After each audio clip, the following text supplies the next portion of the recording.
My name is Laura Maria Censabella, and if you'd like to learn about my play, Interviewing Miss Davis, which is going to be read at the Fountain Theater on December 19th, please watch this video. My father had grown up very poor in New York City, and he was given a free ticket when he was in high school to go to a Broadway show. And the teacher only had one ticket. And she said to the class, whoever goes to the show won't have to do a book report, but instead can write a paragraph about this show. And my father was really, really poor from downtown New York, Italian American. His mother came from Italy, single mother, etc. And he went to the show and he fell in love with theater. And after that, he had started working when he was age 12. So he spent his money going to the theater when it was more affordable. He would second act plays. And when I was a little girl, he would tell me about all the plays that he saw. And he was in the theater in the 1950s, in the golden age of Broadway theater.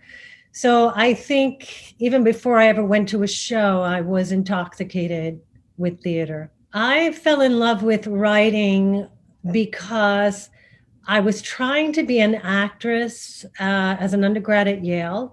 And I was taking a course with Nikos Sakharopoulos, and I was playing one of the sisters in The Three Sisters. And I could imagine Moscow out the window. I could feel all the feelings that she felt. But then when I got on stage, there was a self-consciousness and it wouldn't translate. But when I was writing, when I started writing, and I did that in a collaboration course also there at the school, all of a sudden, everything that was self-conscious in me went away. And I had no fears about what anybody would think or what they would say. And I could be my complete self. I love writing plays because it is the most uncensored form of writing that there is, in my opinion, because even if you can't get an institutional theater to produce you, you actually can do a kind of street theater or poor theater. And so it's very clean and very pure from your own spirit to the audience that you're trying to reach. And it also spoils you. Like, I used to love literary fiction. That's gotten a little bit harder for me to read because I just love story. And I think theater can be many things. It can be language based, it can be visually based. I mean, there's so many things that theater can be, but at its best, it combines all of that with great storytelling. And I had a dream during COVID where we were allowed to go to the theater again. And then suddenly in the theater, everyone remembered that it was COVID and that they had to leave. But I just couldn't leave. I had to stay. And it was this tiny little theater. And I had to keep watching the show. And it felt fabulous. The theater experience is so unique because every night the play is a little bit different. And the actors are finding new things.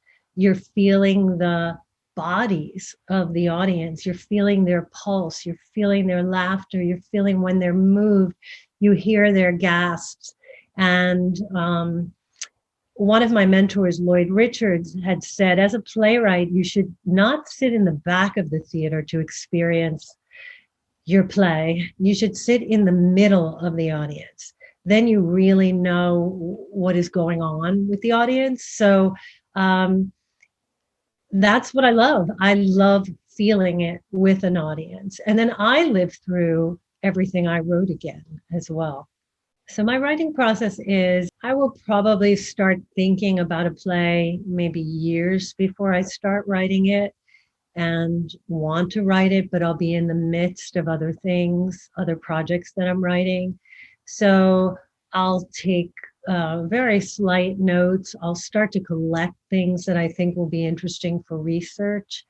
And then when I'm finally ready to commit to the play, and it has to be a 2-year commitment. I mean, sometimes you can write a play very quickly. Sometimes plays take 5, 10 years, but on average, it's at least a 2-year commitment. And so I'll start the research process, which is so exciting to me, because I have one of those minds that loves putting together things in novel ways. So reading disparate kinds of things that people maybe wouldn't think go together is really, really exciting for me. I love interviewing people. I love hearing people's stories. I think I would have been, if I could have figured out how to do it, to be like a Studs Terkel, to just go around to hear people's lived stories. So I collect those, and then I'll, in a very loose way, start to think about structure. But mostly what I'll do is I'll write a pre-draft where I let myself play, and scenes may not connect, styles may not connect in the play. It may be very language based in one area, very monologue-y, and then very spare scenes. Like I'm just playing with what might emerge. Then when I have that draft done, I think for a while, and then we'll start that draft where I'm trying to go from beginning to end and make it connect. And that to me is the hardest part of the process, because I have to just grit my teeth and push through, because a lot of it I think is not very good. But I just know I need something that has some kind of structure. And then once I have that draft and put it away for as long as I can, given other projects in life, like maybe at least a month or two, then I'll come back to it. And that's, again, another hard part, because I do have to read that draft. And it's often very painful to read that draft. And then from there, I can slowly start building up the play. And that, to me, is the really fun part, the rewrites over and over. And it starts to emerge. It's like chiseling. So it's like sculpture or modeling clay. And if I use the clay analogy, it's like really hard to model for a really long time. And then suddenly, like parts of the play will give way and they'll become really, really supple and really alive. And you try to get that for the entire play. I heard about the Fountain Theater many years ago. The actress Karen Kondazian, who is going to play Bette Davis in this play, was interested in my play, Three Italian Women. It was done at the Pacific Resident Theater as a workshop over 2 summers. We did the first act one summer and the second act another summer. And she loved the play and loved the part of Carla and was hoping to get the Fountain Theater interested. And she and I met and we hit it off, and it was a wonderful experience. So my next experience with the Fountain Theater was I'm not sure exactly what year, maybe 2014, where I met producing director Simon Levy, because he was giving me an award for Three Italian Women. I was receiving the Armenian Dramatic Arts Association Award for the William Saroyan Human Rights Social Justice Playwriting Award. And he gave me that award, and Karen Kondazian was there. And that was a really lovely experience. And then interviewing Miss Davis came to the Fountain Theater's attention this time because of France-Luce Benson, who works at the theater. She is an amazing playwright. And she and I were on a playwriting build together, a festival reading together, and she heard this play and asked if she could bring it to the Fountain. And then I was thrilled to be able to go full circle and ask Karen Kondazian if she would act in it. So the idea for interviewing Miss Davis came years after I had an interview with her as to be her personal assistant. And it was an extraordinary experience, of course, to meet this icon. She was very diminished physically, but not emotionally. And her will was so strong, even though she was so frail. And she was ferocious in the interview and rather intimidating. And so was her personal assistant. Her personal assistant was really lovely, but so polished and so sophisticated. And I was just out of school and felt anything but.